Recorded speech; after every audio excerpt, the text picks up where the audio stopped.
Very good afternoon, friends. I'm CS Pankaj Kumar Jha at the Corporate Concept Classes. दोस्तों last class में हमने discuss किया था discharge and termination of the contract. Now it is the last topic of the Indian contract act.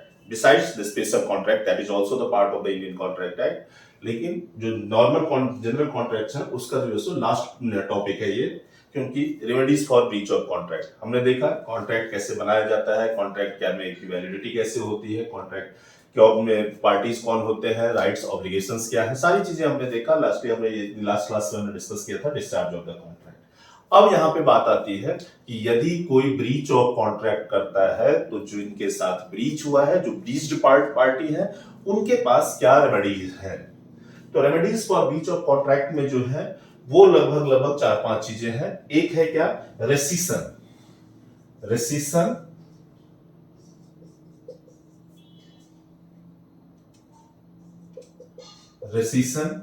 दूसरा क्या है, damage, suit for damage, specific performance,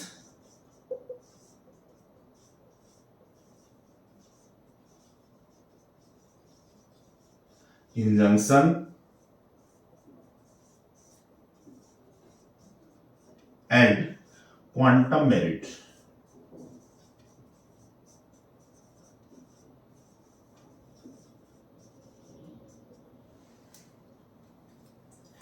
दोस्तों rescission of contract जो है ये हमने देखा कि ये जो है सो हमारे पास 5 रेमेडीज है कि कॉन्ट्रैक्ट को रिसाइंड कर सकते हैं, सूट फॉर डैमेजेस है, स्पेसिफिक परफॉर्मेंस है, इंजंक्शन है, क्वांटम मेरिट है. तो ये क्या क्या चीजें होती है इसके बारे में हम देखते हैं. रेसिशन है क्या कि when a party to a contract has refused to perform और disabled himself from performing the promise in its entirety, the promise was put to an end to the contract is called right of rescission. Means क्या है, ये section 39 में इस बात की discussion की गई है. मीन्स क्या है कि जब दो पार्टी है और एक पार्टी इस तरह से जो है एक पार्टी कॉन्ट्रैक्ट को ब्रीच कर देता है, यानी कि जो ऑब्लिगेशंस है उसको परफॉर्म नहीं करता है, या इस पोजीशन में लाके रख देता है, या हो जाता है कि लाके रखता है, ब्रीच करता है कि कॉन्ट्रैक्ट का परफॉर्म हो ही नहीं पाए. इन दैट केस जो दूसरी पार्टी है उसके पास क्या चीज है कि वो कॉन्ट्रैक्ट को रिसाइंड कर सकता है, कैंसिल कर सकता है. मींस रेसिशन का मतलब क्या चीज है, रेसिशन का मतलब है setting aside of the contract. In such a case aggrieved party, सीधी सी बात है कि एक ए और बी है. ए ने क्या किया कि कॉन्ट्रैक्ट को परफॉर्म करने से मना कर दिया, या कुछ इस पोजीशन में ला करके रख दिया कि अब परफॉर्म हो ही नहीं सकता है. सपोज जैसे कि ए ने बी से कहा कि मैं तुम्हारे बेटे से अपनी बेटी की शादी करूंगा, लेकिन वो चुपके से क्या करता है तो अपनी बेटी की शादी किसी और पढ़े लिखे, इधर एक अपने बी का लड़का जो था, बी का लड़का तो जो है उसने नॉर्मल जगह से इंजीनियरिंग किया हुआ था, लेकिन उसे मिल जाता है कोई आईआईटी का इंजीनियर और वो क्या करता है अपनी बेटी की शादी आईआईटी इंजीनियर से कर देता है. तो ऐसे सिचुएशन में क्या हुआ, इसने ब्रीच ऑफ कॉन्ट्रैक्ट किया. ठीक है ना, जो ज्यादा कमाने वाले लड़का तो हर इंसान अपनी लड़की के लिए चाहता है, तो वो जो है ज्यादा कमाने वाला था, आईआईटी का इंजीनियर था, ऑब्वियसली वो ज्यादा कमाएगा. तो ऐसे सिचुएशन में उसने क्या किया कि उसने जो है सो ऐसे पोजीशन में ला करके रख दिया कि अब जो है सो इसकी बेटी की शादी कोई दूसरी तो हो नहीं सकती है. तो यहाँ पे अब ए जो है इसने अपनी बेटी की शादी किसी और से कर दिया है, तो बी अब कहीं भी ऑब्लाइज्ड नहीं है. क्यों रहेगा ऑब्लाइज्ड, बिकॉज एक तो वो एग्रीव्ड है, बेटे को इंतजार करवा रहा था कि जो अच्छी लड़की है, पढ़ी हुई लड़की है, सुंदर है, तुम्हारी शादी करवाऊंगा. बेटा भी बेचारा बैठा हुआ था, तो अब ये भी फ्री है कहीं और कॉन्ट्रैक्ट कहीं और शादी करने से, यानी कि वो एब्सॉल्व हो गया, वो फ्री हो गया है, ऑब्लाइज नहीं है कॉन्ट्रैक्ट को परफॉर्म करने से. सेक्शन 75 जो है इंडियन कॉन्ट्रैक्ट का, वो also confers a person right fully rescinding the contract. Section 75 भी जो है सो इस चीज का राइट देता है कि आप जो है सो कॉन्ट्रैक्ट को परफॉर्म करने के लिए बाध्य नहीं हो. नेक्स्ट क्या है, सूट फॉर डैमेजेस. भाई कॉन्ट्रैक्ट ब्रीच हुआ है तो कुछ ना कुछ तो नुकसान हुआ होगा.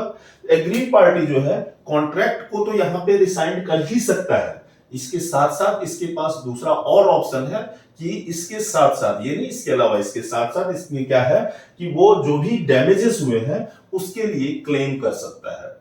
उसके लिए क्लेम वो कर सकता है कि भाई तुमने जो है सो breach of trust, for example suppose A has contracted with the B to supply particular machinery for the price of rupees 10 lakh. But A could not supply on the specific day or within the specific time period. But the time lapses and A could not supply the machinery. Due to delayed in supply of the machinery, B had to incur some losses. B को क्या हुआ कि कुछ loss होते हैं, obviously machine नहीं आ पाया, इस वजह से प्रोडक्शन नहीं हो पाया तो उसके ऑर्डर नहीं फुलफिल हो पाए, और ऑर्डर नहीं फुलफिल होने की वजह से किसी ने जो है सो ऑर्डर कैंसिल कर दिया।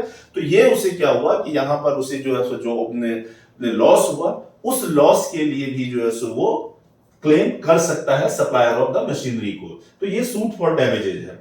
डैमेजेस क्या है? ये मॉनेटरी कंपनसेशन होंगे कि जितना उसने लॉस हुआ है उसके लिए।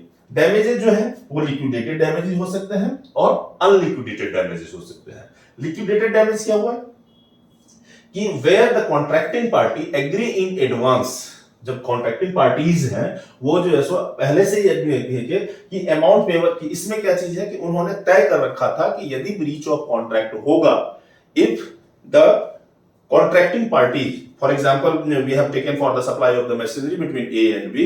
In that case, if they have agreed between them that in case of breach of contract, you will have to pay certain sum of amount, either the side of the A or B side, or at the side of the B. In such a situation, this type of damages will be called liquidated damage.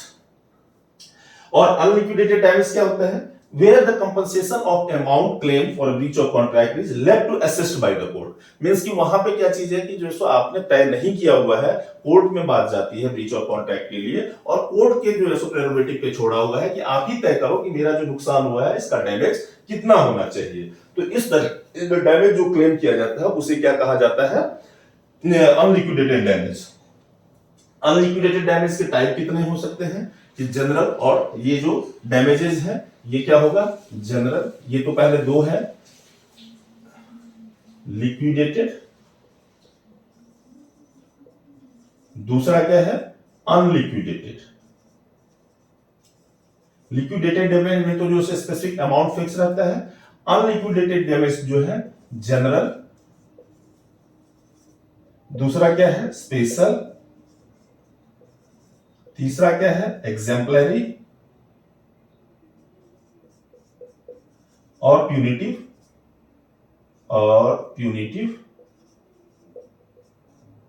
और last one is nominal. ये जो है सो damages के type यहां पे दिए हुए हैं। अब ये डैमेजेस होते क्या क्या है?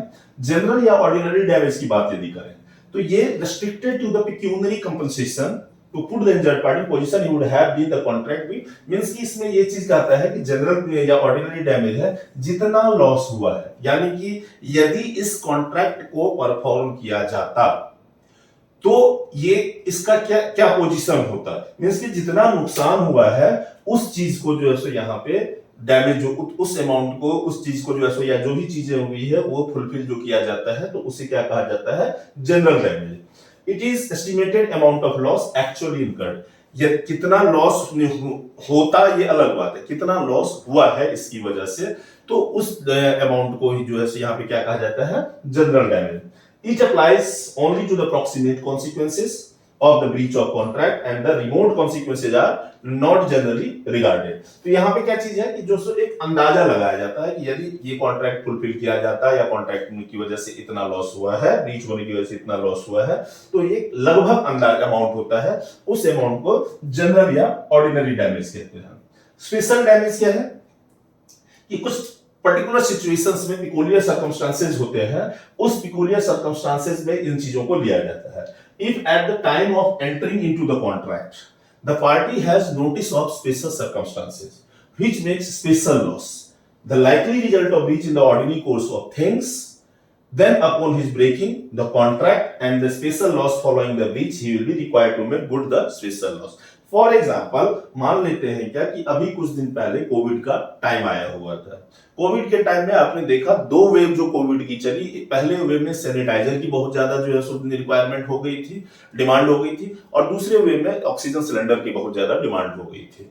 तो इसमें जो मान लेते हैं क्या कि जो लोगों को पता है, और ये जो था जस्ट लाइक अ विंडफॉल था क्योंकि कैलामिटीज थी ये जो पेंडेमिक था, ये पेंडेमिक फॉर एवर तो रहना नहीं था, ये फॉर टाइम बीइंग आया हुआ था। तो इसमें जो मैन्युफैक्चरर थे या ऑक्सीजन सिलेंडर वाले लोग थे, इन लोगों के लिए ऐसे देखा जाए तो इनके बिजनेस पॉइंट ऑफ व्यू से एक अपॉर्चुनिटी थी।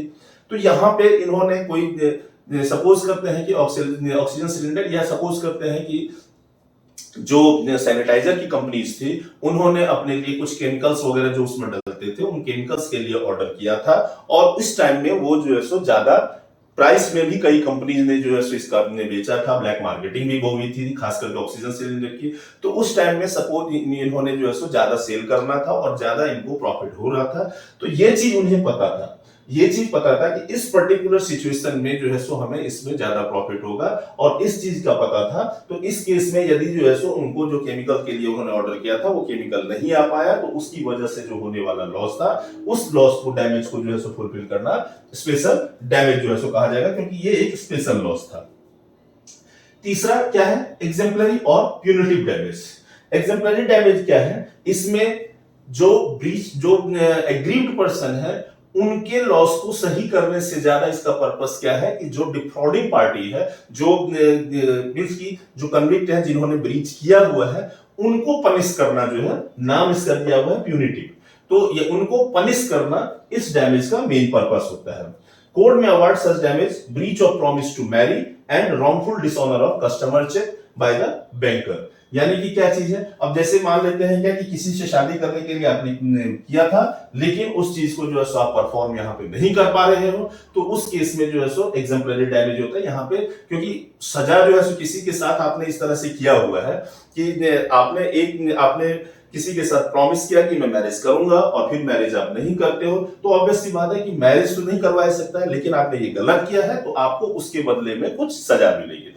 इसी तरह से डिसऑनर ऑफ चेक है, रॉन्गफुल डिसऑनर, कि आपके अकाउंट में पैसे पहले से पैसे थे, और उसके बावजूद आपने क्या किया है कि आपके अकाउंट में पैसे थे, आपने चेक इशू किया, और बैंकर ने क्या किया कि आपके चेक को डिसऑनर कर दिया। तो सिंपल सी बात है कि ये जितना छोटा अमाउंट होगा, और ये जो एक होता है, तो यहाँ पे आपके चेक को डिसऑनर किया है, तो इससे आपका और कोई लॉस तो नहीं हो रहा है, लेकिन एक इमेज का लॉस होता है।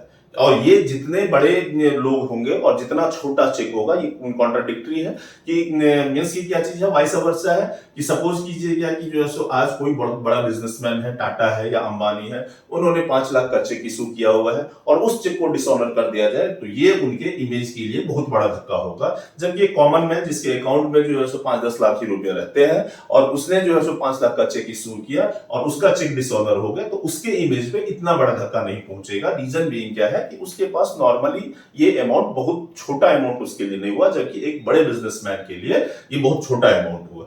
तो इट मींस क्या चीज है कि ये आपके इमेज का मॉनेटरी वैल्यू जो है सो आंकने की कोशिश की जाती है, और अकॉर्डिंगली जो है उसके लिए जो है सो बैंकर को उसकी सजा दी जाएगी। तो this is for punishment, this is not to make good the loss, this is only to punish the person who has committed wrongful activity. तो ये चीज जो है सो जनरल, तो ये इससे आपके रेपुटेशन को बचाने के लिए किया जाता है। तो ये चीज क्या है? Exemplary damage. These damages. इसके बाद क्या है? Nominal damage. नॉमिनल डैमेज में जो है बस इसमें क्या है कि मन की संतुष्टि के लिए जो है सो ये डैमेज होता है। Nominal damage consist of all small token award, जैसे ₹1 ऑफ इवन 25 पैसे, where there has been infringement of contract, but no actual loss, यहाँ पे कुछ नहीं हुआ है, लेकिन आपके मन को संतुष्टि के लिए कि भाई ये दुनिया को पता चल जाए कि इसने मेरे साथ ब्रीच किया है, और मुझे जो है उसके बदले में कुछ कंपनसेशन मिला है। वो 25 पैसा भी दे सकते हैं, ₹1 करके भी दे सकते हैं। तो ये चीजें जो क्या है कि these damages are awarded to establish the right to decree for breach of contract। Next हम देख रहे थे क्या, ये तो सारे जो है सो जो डैमेज के पार्ट थे, liquidated damage, unliquidated. Liquidated damage में हमने देखा कि 4 तरह के डैमेजेस होते हैं। अब है स्पेसिफिक परफॉर्मेंस। स्पेसिफिक परफॉर्मेंस नाम डिनोट करता है कि आपने जिस चीज के लिए कॉन्ट्रैक्ट किया था भैया वही करना है आपको, बस बात खत्म है। आपने कहा था कि मैं तुम्हें ये पर्टिकुलर लैंड सेल करूंगा, और पता चला कि कोई ज्यादा पैसा दे रहा है, तो आप उसको चले जाते हो सेल करने के लिए, ऐसा नहीं करना है। जब कॉन्ट्रैक्ट हो गया था, जब एग्रीमेंट साइन हो गया था, तो उस सिचुएशन में आपने क्या कहा था कि मैं जो है सो 20 लाख रुपए में ये पर्टिकुलर पीस ऑफ लैंड जो है सो तुम्हें सेल करने वाला हूं। आज कोई आपको 25 लाख रुपए दे रहा है, तो आप चाह रहे हो क्या कि जो उससे जो है सो 5 लाख रुपए का फायदा है, तो मैं उससे सेल कर लेता हूं। You can't do this. Specific performance में है, for whatever you have entered into the contract, you will have to perform that very thing. damages may not be considered as an adequate remedy। यहाँ पे जो है sir adequate remedy नहीं हो माना जाता है। Party may not be interested, या तो सीधी सी बात है कि पार्टी जो है सो मॉनेटरी कंपनसेशन के लिए तैयार ना हो, या जहां पे जो है सो ये चीज है कि डैमेजेस को मॉनेटरी टर्म में आंका नहीं जा सकता हो। तो ऐसे केसेस में यहाँ पे क्या होता है कि यहाँ पे स्पेसिफिक परफॉर्मेंस के लिए कहा जाता है। Contract at the discretion of the court be enforced where the contract involves the sale of particular house or some rare article or any other thing for which monetary compensation is not enough, because the injured party will not be able to get an exact substitute in the market। कहां कहां पे specific performance के लिए नहीं मिलता है? जहां पे मॉनेटरी कंपनसेशन एडिक्वेट रिलीफ है। भाई पैसे से आपका लॉस हुआ है, कितने पैसे का लॉस हुआ है, इतने पैसे का लॉस है, यहाँ जहां पे मॉनेटरी कंपनसेशन को कैलकुलेट किया जा सकता है, वहां पे स्पेसिफिक परफॉर्मेंस की बात नहीं की जा रही है। When the contract is of personal nature, यानी कि जहां पे सर्विस की बात हो, स्किल की बात होगा, वहां पे स्पेसिफिक परफॉर्मेंस की बात यहाँ पे जो नहीं की जाएगी।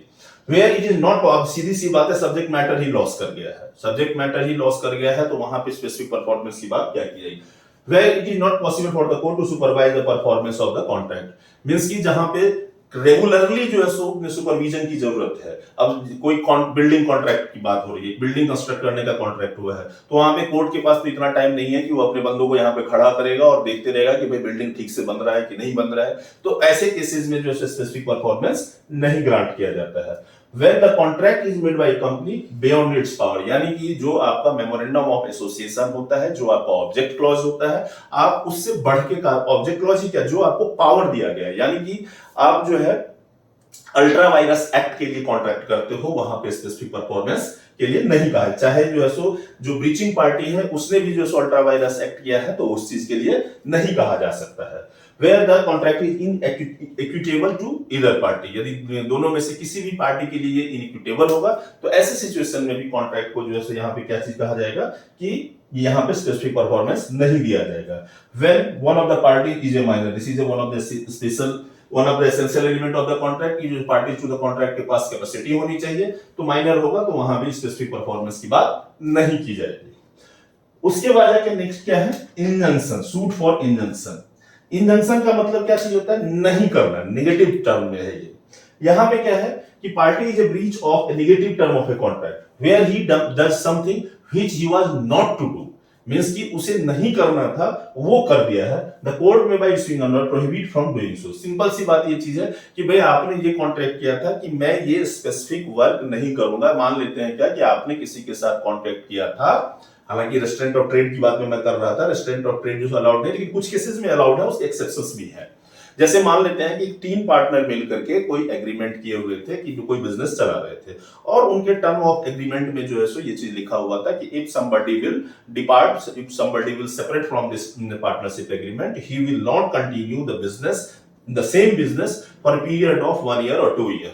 और ऐसे केसेस तो उन्होंने कहा था कि हम ये बिजनेस 1 या 2 साल में सेपरेशन के बाद नहीं करेंगे, और ये वैलिड भी है इस तरह का एग्रीमेंट। और वो जो है सो यहाँ पर बाहर आकर के जो है सो इस तरह का काम करते हैं, तो इस तरह का जो ये कॉन्ट्रैक्ट रहेगा वो ब्रीच ऑफ कॉन्ट्रैक्ट हुआ, और कोर्ट यहाँ पे उन्हें कहेगा कि आपको इस तरह की एक्टिविटी नहीं करनी है। This is called an injunction order.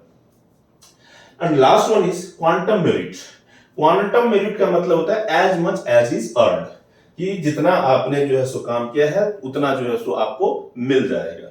यहां पे क्या चीज है? नॉर्मल रूल तो ये चीज है कि unless A party has perform his promise in the it's entirety, यानी कि पूरा का पूरा परफॉर्म नहीं किया है तो तब तक आपको उसमें कुछ भी नहीं मिलेगा। He can not claim performance from the other. पहले आप अपना पूरा ऑब्लिगेशन फुलफिल करो, उसके बाद दूसरा जो है सो ओके हो गए। लेकिन ये जनरल रूल है, लेकिन क्वांटम मेरिट जो है इसके एक्सेप्शन है। Certain exception on the basis of the right of claiming the payment for work already done before the repudiation of contract or its further performance becoming impossible is called the right to quantum merit। आपने building contract की बात की थी, building construction के लिए contract हुआ था। Building construction में जो है सो आपने ये चीज ने कहा था कि जो है सो 4 फ्लोर के 4 लाख कंस्ट्रक्शन चार्ज लगेंगे, लेकिन यहाँ पे क्या हुआ, आपने 3 फ्लोर ही बनाया और उसके बाद जाके ये इम्पॉसिबल सा लग रहा है, ये इम्पॉसिबल हो जाता है कि आगे का floor by any reason, by operation of law हो या बाय इम्पॉसिबिलिटी सुपरवीनिंग इम्पॉसिबिलिटी हो, किसी भी रीजन से ये नहीं बन सकता है। इन दैट केस आपने जितना काम किया हुआ है उतने के लिए जो है सो आप अपना पेमेंट मांग सकते हो। तो ये सारी चीजें थी remedies for breach of contract. अब इस तरीके से हमने देखा कि हमारा पूरा का पूरा कॉन्ट्रैक्ट है, एक्सेप्ट जो स्पेशल कॉन्ट्रैक्ट है वो खत्म हो चुके हैं। स्पेशल कॉन्ट्रैक्ट में 3 चीजें हमें कॉन्ट्रैक्ट एक्ट के अंदर पढ़ना है। एक है contract of guarantee and indemnity, contract of bailment and contract of agency. Bailment में ही प्लेज वगैरह भी कवर होगा। तो ये 3-4 चीजें जो हमें पढ़नी है, which comes under the purview of the special contracts. Besides this, all the provision we have completed. In case of any query, you can write to us. Till then, thank you.